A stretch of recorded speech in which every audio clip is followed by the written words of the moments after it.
Good afternoon, Whispers, and welcome to another fabulous discussion on Whispers in a Bottle Grown Talk Cocktail Fridays. My name is Sonya LaRae. I'm a lifestyle counselor, fashion psychologist, and naturopathic practitioner. It is so good to be back in our safe zone inside the Whisperers Lounge. Hope you all have had such a productive, beautiful week.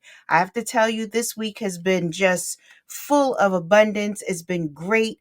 I'm excited to be in here, and especially with a topic that we're going to be delving into today as quiet chaos, the legacy of emotional avoidance runtime. Woo! So, Whisperers, don't forget, we have a live chat box that Podbean puts into each and every one of our episodes so you can drop your comments, your questions. If you need your girl to reiterate something, please feel free to do that. But only thing we ask is that you give dignity and respect inside the chat because we value everybody's opinion. And that is what makes such a rich discussion. So, you know what? With that being said, I also want to encourage you all to stay to the end because I have a few broadcasting notes that I will be sharing with you today. So I want to start our discussion off. As you know, I like to start our discussions off with a clear meaning or a definition, and this is no different. So we're going to get the meaning or the definition of chaos. Now, let that sink in for a moment. Chaos means complete disorder and confusion or disarray. Let me give it to you again. The word that we're going to really come to understand is chaos. It means complete disorder and confusion or disarray. So, Whisperers, today's discussion is about something most of you have lived with, but rarely even interrogate or have interrogated.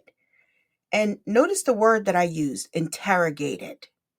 So that means it means that we would have to ask or put questions forward in an aggressive manner. And that would mean really questioning, what is this quiet chaos? You know, Whisperers, that silence at the dinner table, that unspoken resentment, that smile that hides the suck air into your teeth, like, here we go. Or that oddity, that strange kind of reverence that has a way of lingering in a room. Like they say, the elephant in the room, there is an actual, big space there. So today we're going to go in, and I mean, we are going in on emotional avoidance and how it becomes a legacy, how it shapes our relationships, our self perception, and how that quiet even becomes that chaos. If no one talks, nothing heals. So somebody may say, well, silence is golden, but for what reason or to who? See, Whisperers, we're going to be putting on and taking off so many of these layers that have been built up, and so many are guilty of this. So I want you to take a sip of your mocktail and really kind of allow this discussion to come in and vibrate at a decimal that you need to receive it. So, Whispers, what is quiet chaos? I guess I got to start from that baseline, right? So, quiet chaos is what happens when you normalize not talking about it, whether it's grief, anger, shame, confusion. Emotional avoidance becomes like a coping tool we inherit and perform daily. So let me just tell you, you notice the things that I had put in there: grief, anger, shame, confusion, different things of that space and place. And I have to tell you, as a therapist, I've sat in some of these different places and spaces myself. I've sat in a place and space of grief. And as you all know, I told you, I had to take time away to really address that and to really pour into that because I was sitting in such a place of darkness there and that grief.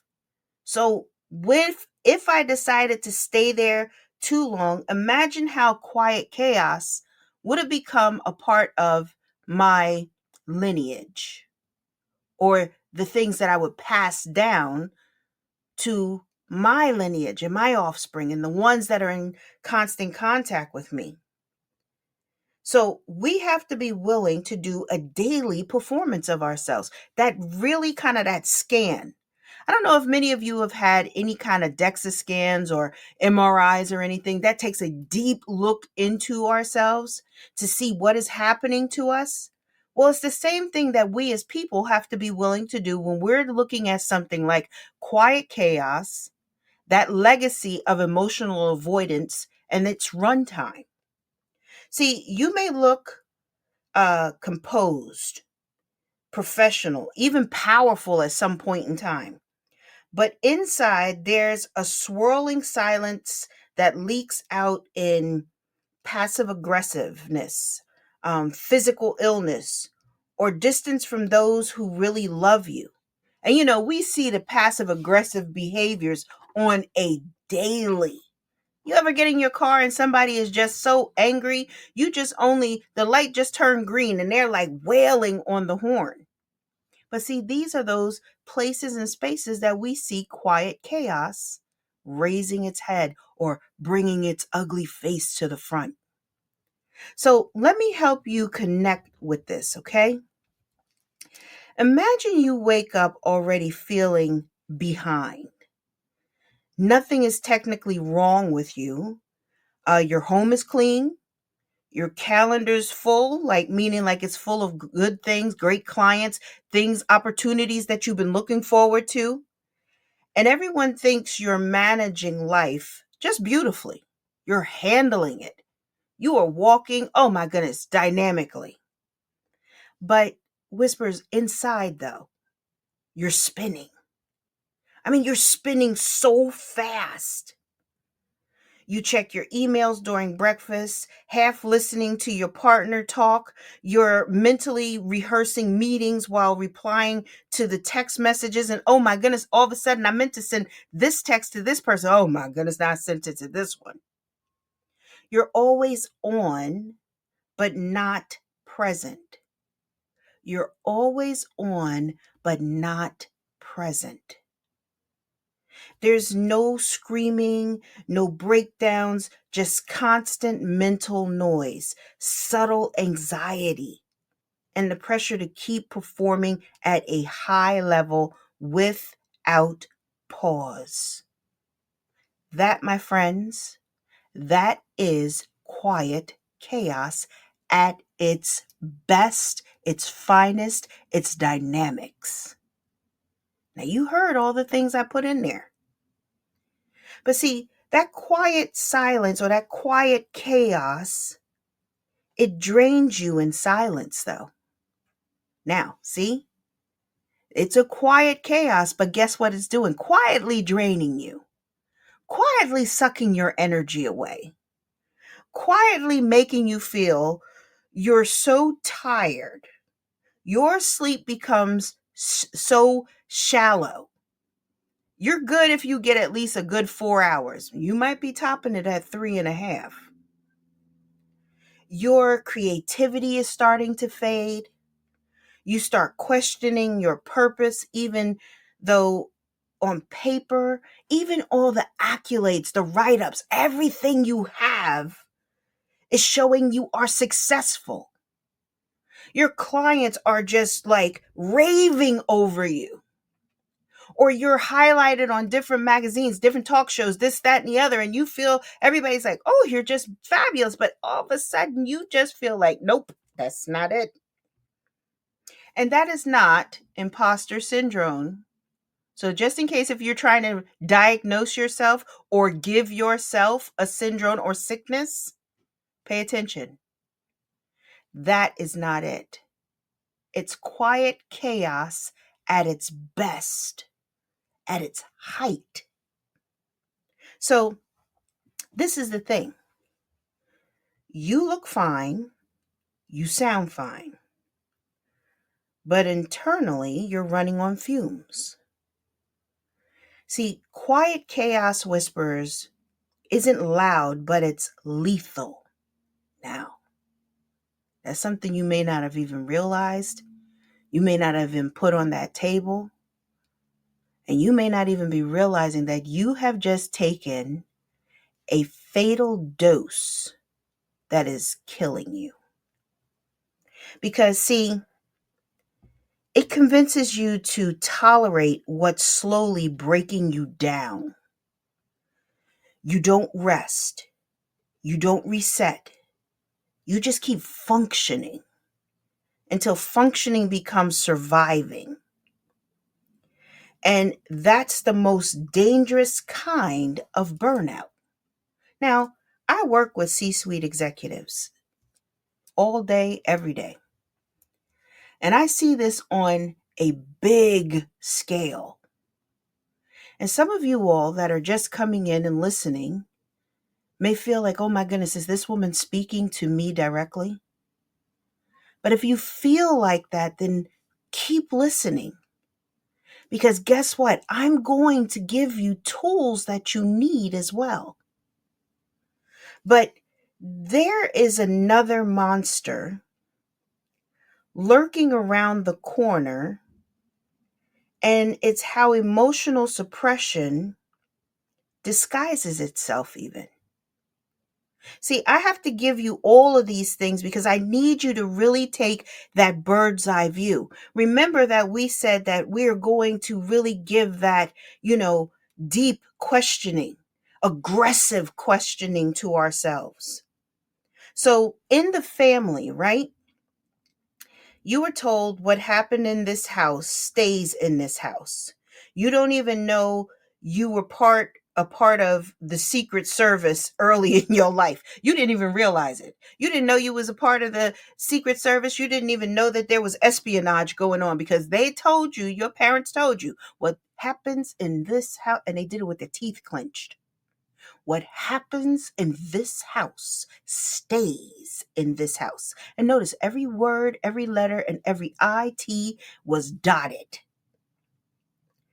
And worse, no one even explained how to talk about your feelings, only how to swallow them.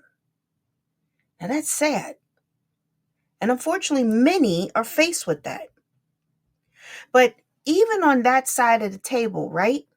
There's another part of this that's even disguised. It's in your relationships. You avoid those hard conversations. You ghost instead of confront. And you hold grudges instead of boundaries. Grudges instead of boundaries. Now, I know with working with couples, and I have a boot camp that I run, and I hear so many different things. I have heard so many different things. And I even have a close associate and good friend that is a loveologist, and she is an interracial dating coach. And the things that she brings in until we talk about is incredible on how people don't even realize that they have this quiet chaos, but they have it masked as something else. Or they bring in a different kind of reverence because they're avoiding those hard topics or even willing to look at themselves to see that the quiet chaos, the legacy of emotional avoidance is running like an 8-day clock in their relationship. That's powerful, whispers. But see, then there's another side of that space and place. And this is what many C-suite executives really have to get in line with. And they have to realize because it affects them even in their leadership.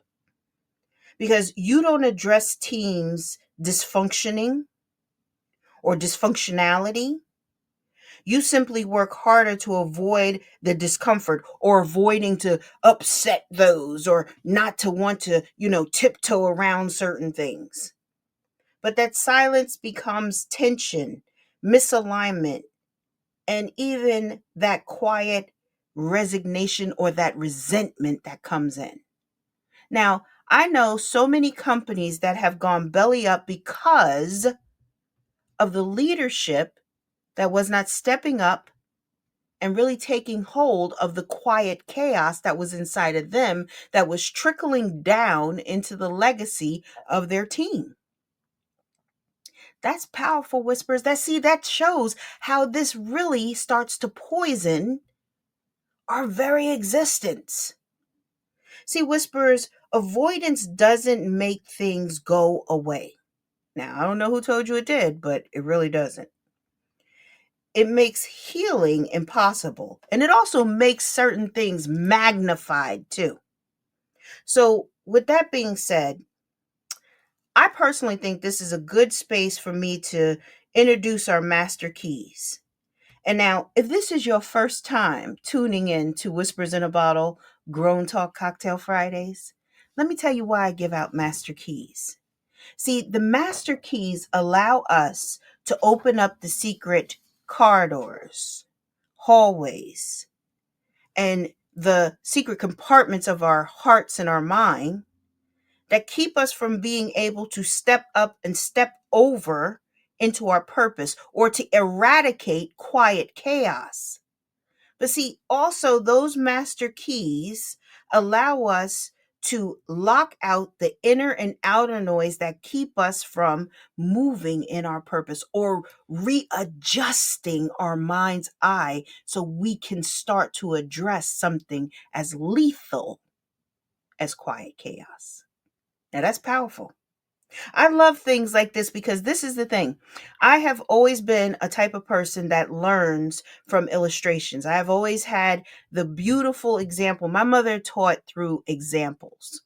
And every lesson that she taught us, it always kind of connected different things. And so, in turn, when I really started developing different discussions and different things and wanting to give the resources that would help people, I realized that I wanted to do it in a way that really could resonate with you deeper. And what resonates deeper than giving master keys out? Because if you even have gone to a safety deposit box, or maybe you've gone to where you had to have a double key exchange, or anything that has a lock, you all went to school, you had lockers, you had combinations, but those were things that you had to have to be able to access the information or the products or the things that was in that lockbox or that locker. It's the same thing that we have to do when we're trying to really inculcate and really learn and have that knowledge of things that are going to help us to step up and be better and do better in our lives. So with that being said, whisperers, I got 4 dynamic master keys that I want to give you.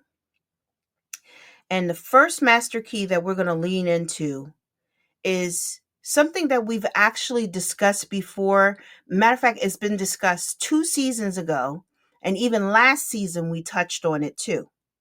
And that is create a safe internal dialogue.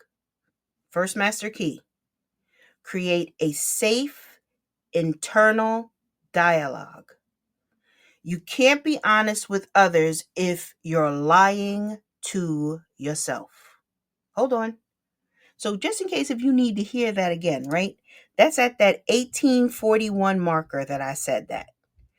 It is, you can't be honest with yourself if you're lying to yourself. So let's be honest here. And with others, if you're lying to yourself, so it means you have to start asking yourself those deep introspective questions like, what am I avoiding? What am I avoiding feeling right now? What am I avoiding in the conversation I need to have? By asking this type of question, it allows you to reflect and create a personal space for truth before it becomes public expression. Let me say this, so this way you understand that.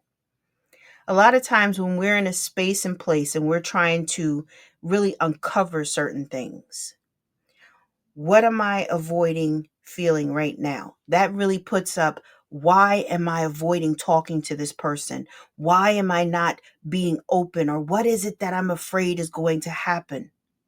And sometimes if we ask that question, it allows us to realistically say, you know what? I don't know why I'm avoiding it. I have to say this because if I don't, this is going to continue. But it requires of you to be honest in that space and place. It requires of you to really be open with who? YOU. See, quiet chaos is a reflection and a vibration of self. Quiet chaos are the things that we bottle up and we keep tight. We cap it just like that. So we can just keep it bottled in and not know where we're going and constantly have this angst and this nervousness in our system. But then we're like, well, I don't know why I feel like this. Hello. Hello. Create a safe internal dialogue with yourself. So, with that being said, it means that it would allow us to move into a second master key. Yes, stop lying. Stop lying to yourself. Exactly. I love that. I tell you, whispers, you are on it. Second master key is this: set the table for hard conversations. Whoo! Okay, let that vibrate. Let it be received. Don't panic. Set the table for hard conversations. Now, I have to tell you, whisperers, I love a fabulous set table. I love it. Have you attended like a dinner party or a special event and you come in and see the table is set and your thoughts go right into or went into by far isn't a wasted moment for me at all. You're like, I cannot wait. You even might break your camera out and start taking pictures of the setting, even. So, if your family or team never learn emotional language, by means, I have to say, the one who introduces it would be you. Instead of saying things like, we need to talk, try something like, there's something I've been sitting with and I love to share with you when you're ready or when you have a moment that I can share this with you. Now, it's so funny because I had a friend and he was saying to me, he hated when his girlfriend would say, we need to talk. He said, oh, instantly everything would shut down and it would go to like zone zero. But imagine when you do say that, it puts a person into a panic. It puts a person into that instant, reaction of, fight or flight.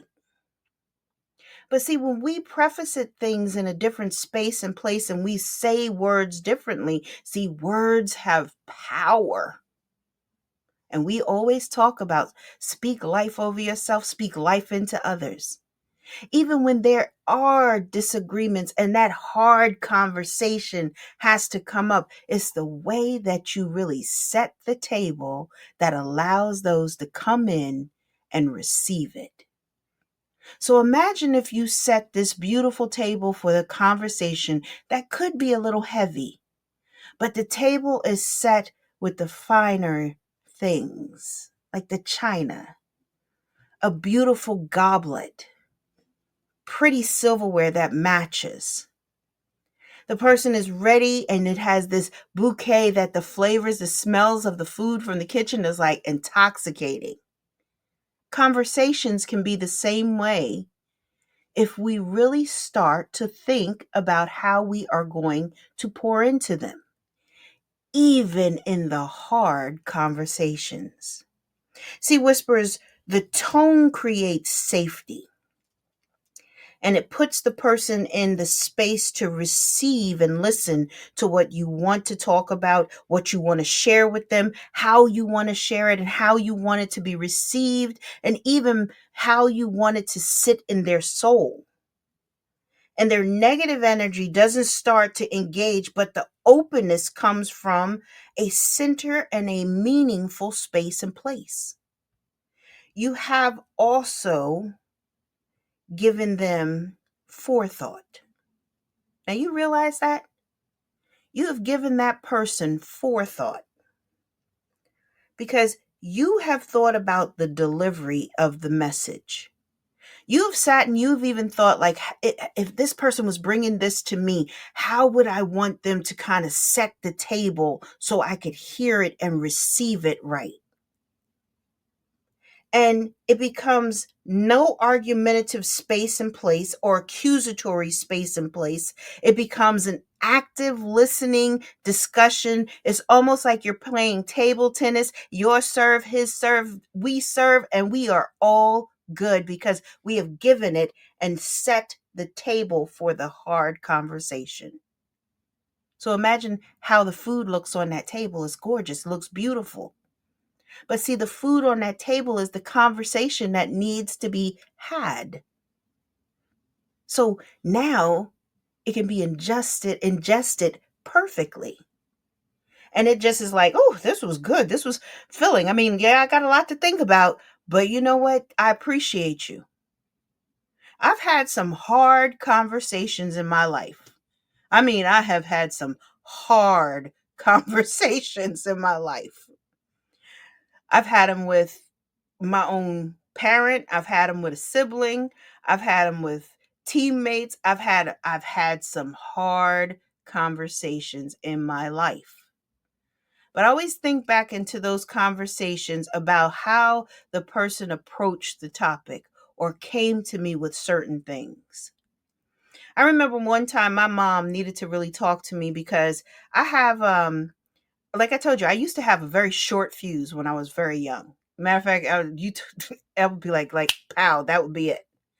And one time my mom wanted to talk to me about something, and it was really a major situation. It was a topic that needed to be addressed. But how my mom approached it, she actually brought it to me as if it was someone else. And as she's talking to me and she wanted to know my thoughts and my opinion on certain things, and I was like, well, this person's really, got to get themselves together because they got to be able to hear a person out. And, I know like it's hard, but it's something they have to change. And my mom said, exactly. And she said, that's you. I was like, what? I was really kind of blown away when she said that. I was like, what? She said, yes, I'm speaking about you. And when she said that, I had to kind of sit back in my chair. But it was that hard conversation, but she really took the time to set the table beautifully so I could receive it. Now, I mean, I've had some hard conversations with that woman that she just outright did not care about the table being set and she just let me have it. But sometimes that's necessary too. It's not saying that sometimes those discussions will come up and you are going to have to address it right then and there, and you're not going to be given that opportunity to set a table, but it is the way that you speak in to the person. That is not accusatory, that it doesn't cause them to now have that coil and not be able to receive the message. But see, whisperers, with that being said, though, it means that we have to step into our third master key. And that third master key is break the silent culture gently but firmly. Gently. With a mild, kind, or tender manner. And firmly. With a little possibility of movement or securely. Now, notice I paused on those two words and I really kind of brought them out further. Because sometimes, like I said, we have to use that in those hard conversations. Remember? Break the silent culture gently but firmly. So we have to have the hard conversations. Now, keep those two words in mind that I told you, and even how the meanings of that sounded. See, silence is a generational habit. but you get to be the interpreter or the interpretation, like stopping or hindering listening. If no one discusses emotions at home, begin by saying things like, that seems to impact you. Saying things like, do you want to talk about this? Do you feel kind of different or a different space or emotion with this? I'm not really sure about how I feel about this. Offer curiosity. Don't offer correction. Because, see, sometimes when we're trying to pivot and change things, we can't come in and you never talk about. No. You know what? Do you want to talk about? You know what? I was sitting here and I just was thinking, blah, blah, blah. And it made me feel like such as a, what do you think? See, when communication prioritized in curiosity over correction, right? The tone, the texture, the delivery changes significantly. It really changes. And it leads with questions to explore the other person's perspective rather than a statement that implies. See, I like to say it like this, that it's sometimes that it's a gentleness that comes in. It's kind of mild, it's kind, it's a little tender.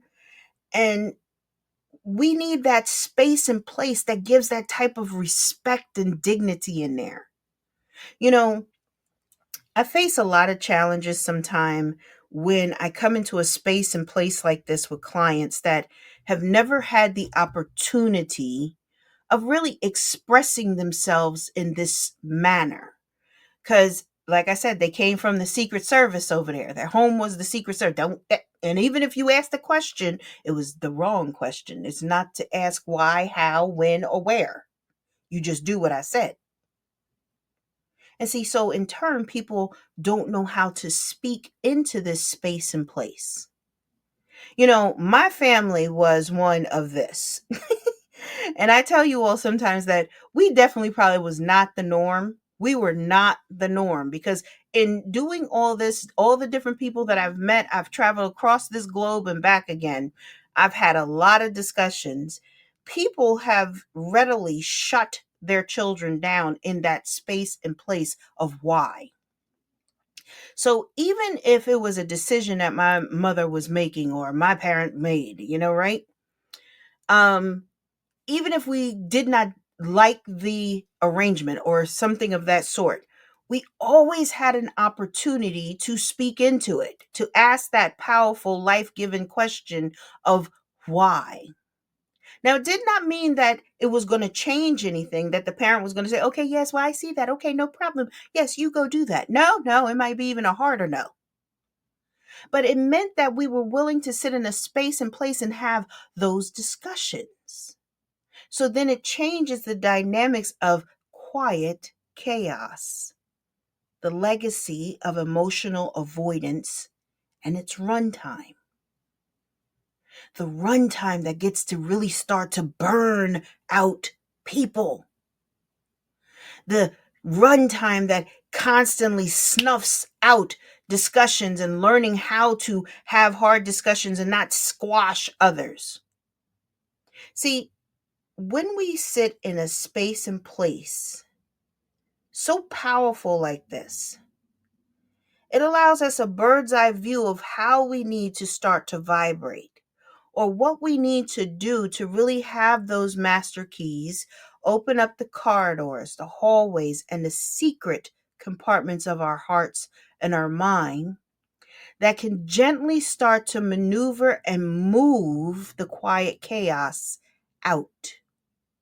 See, sometimes when we are in that space and we got those master keys, we have to be willing to even let go of certain things that do not serve us any longer. that have stopped our growth and our growth potential, that is starting to stagnate us in different areas, or it's starting to really bend the hardship in the family, bend the hardship in business, bend the hardship in you, where you are no longer seeing yourself in the manner and the space and the place of where you wanted to go, what you wanted to achieve, how you wanted to live, and how you wanted to breathe. I always think about it like in our flow. And I speak about flow and all these different things. I've had powerful discussions about remaining in flow. And so many people have said to me, well, Sonya, you've gone through things. You talk about certain things in your life. You talk about when you was in a wheelchair, losing your mom, different things that have happened in your life. Your daughter had a major situation, your husband, this, that, and the other. How do you keep yourself in flow? Because guess what? I keep my master keys in my hand. I keep my master keys, that keychain, constantly. I don't throw it into the bottom of my bag, because each master key is a tool for me to keep on stepping up, stepping over, and even accepting certain things and removing others. Just recently, I realized something about myself, and even in this space and place of all the discussions that I give.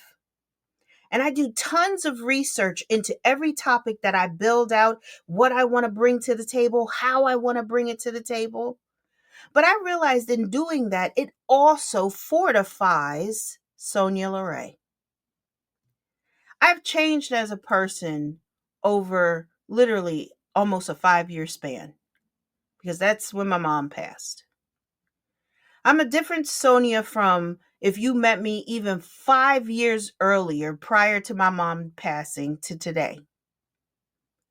And I also stepped into certain spaces and places of understanding certain things about myself that I really love, and certain things that I want to even refine better. But see, Whispers, discussions like this help us to really look at it in a different space and place. But see, with me saying that, it also moves me into our fourth master key. That fourth master key is prioritize emotional processing as success. That's how I want to put it. I want to put it as prioritizing emotional processing as success. Now, achievement without emotional clarity is still dysfunction. Achievement without emotional clarity is still dysfunction. See, I want you to add emotional check-in to your weekly calendars, like you do for your financial planning. So I want you to put in your emotional checkups or your emotional check-ins every week, just like you review your finances. And when I work with clients that are working on this point, they want to build upon their relationships, being intentional, doing things on purpose. Now, I didn't say intention, because we know intention is aim, purpose, and direction. But they're being intentional, doing it on purpose. It's necessary for them to move into habits that are healthy. Habits that are healthy. So that may mean that you need to track your feelings. That might even look like your reactions, your silence, meaning it's for tactical reasons, or are you being silent so you can put yourself in the right mindset to respond thoughtfully? Now, are you being silent for tactical reasons, or are you being silent to really put yourself in the right mindset to speak words that are not harmful, hurtful, or divisive? Sometimes when I go to say something and I take a deep breath because everybody says it's like I'm about to go sing. And I may take a deep breath as if I'm going to speak on to something, but then all of a sudden there's nothing said, nothing stated from my mouth at all. Because in that space and place, I'm coiling back over to think, am I going to say this and it's going to drop like a beautiful piece of crystal and shatter when it hits the floor? See, that's how I think when I go to speak into or speak to others. I always think, am I about to put the right pressure in there that is going to cut it under pressure that is still going to have value? Or is it that I'm going to add too much pressure and it's going to just crack and it's going to deplete the value? See, whisper is clear. There's two different ways of cutting a diamond. We all know that diamonds are cut under pressure. But do you realize that if they add too much pressure as they're cutting because they're getting anxious and they're ready and they want that diamond, it will shatter and the diamond will be no value whatsoever. It's the same thing when we as people are applying so much pressure into the conversations or the quiet chaos or the way we hold or withhold our emotions, our feelings, our thoughts from people. Or we stand on I'm right, I'm always right. Because then you see the quiet chaos becomes loud and obnoxious chaos. But see, it's quiet because it's inside. But it's not that quiet when it's being so shown in that space and place that you are building. Whispers, this discussion right here, this one right here is powerful. If you need to come back and listen to it again, do so. Because there was a lot shared with you. This table was set beautifully. And I hope you like the tablescapes because I spent a lot of time really getting the decoration just so for you.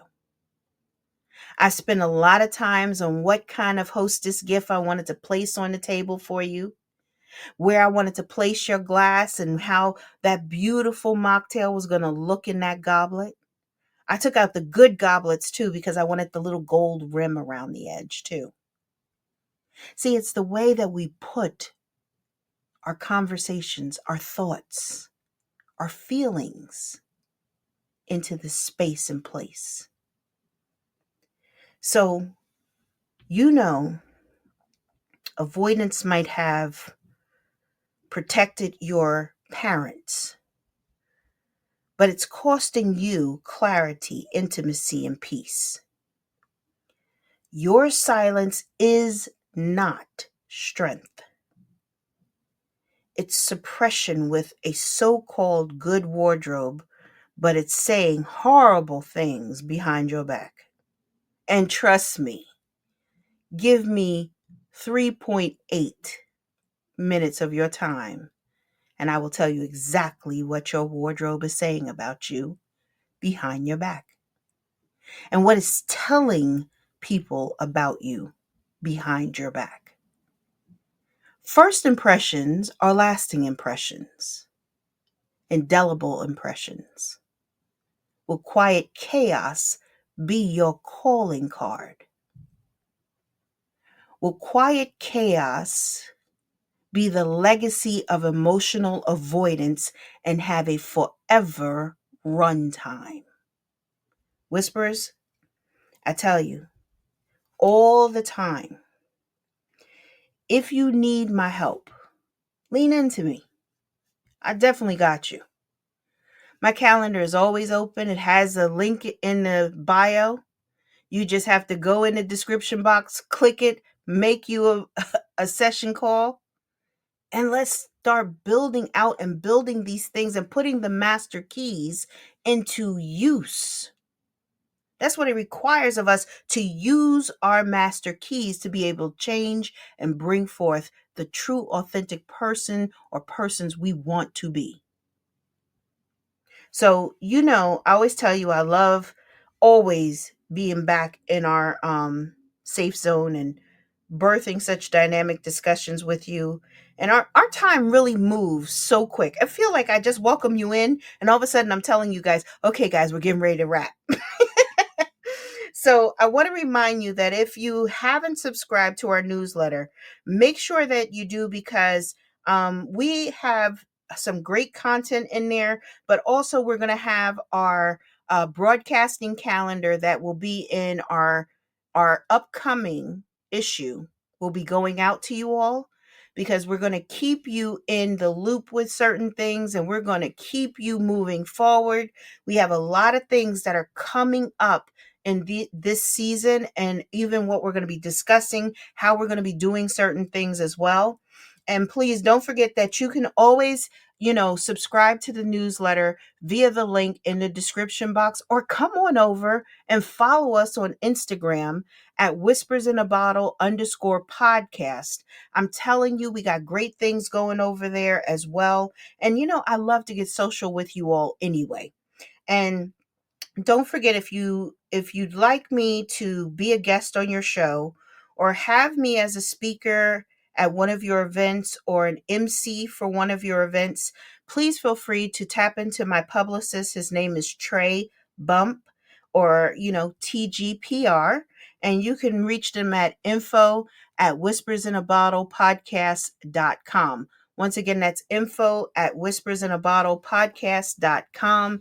And you know what? He is really awesome. And he'll make sure that we get together, we'll get a nice conversation and all going. So it'll be wonderful. So let me just say this in closing, Whisperers. If you're ready to stop tiptoeing around your emotions and start, building a life that feels as aligned as it looks. Now notice how I'm saying this. Now notice how I'm saying it, right? Because sometimes our lives can look fabulous from the outside, but it's the quiet chaos that is really killing us. Then now is the time to put the master keys into action, and not to do it in a way that now causes you to have dysfunctionality. You can't just presto and it all changes. You have to be willing to take those baby steps. You have to willing to look at things from that bird's eye view. What do I need to really work on? Taking one step at a time, but taking action upon it. It requires action on our part. It requires being willing to look at those hard spaces and places. It requires having those hard conversations. And guess what? The hardest conversation you'll ever have is with yourself. Now, I can't even begin to tell you. The hardest conversation you'll ever have is with YOU. Why? Because you already know your tricks and everything. You already know your ins and outs. You already know the avoidance that you go through, and what you try not to act like you don't know, or you can't see, or you've never heard. You already know it. So who are you fooling? Yourself. Quiet chaos. The legacy of emotional avoidance. When do you stop? When do you stop the timer? That's on you, Whispers. Don't forget, if you know someone who really needs to hear this discussion, be willing to share it with them. But do yourself a favor and come back again, because you may need to hear something that it could solidify a little deeper, and it can resonate and it can vibrate at a decimal that you can receive it. So with that being said, Whisperers, it's always a pleasure to be here in the Whisperers Lounge with you. And you have been listening to Whispers in a Bottle, Grown Talk Cocktail Fridays, a clear voice amongst the noise. My name is Sonya LaRae. I'm a lifestyle counselor, fashion psychologist, naturopathic practitioner, but I'm always honored to say that I am your host. But don't forget, come back every Friday, at 3 p.m. Eastern Standard Time, right here on Podbean, and our replays are available wherever you listen to your podcast. All right, guys, have a beautiful weekend. Please be safe. Make sure you keep your keychains in your hand. All right, talk to you later.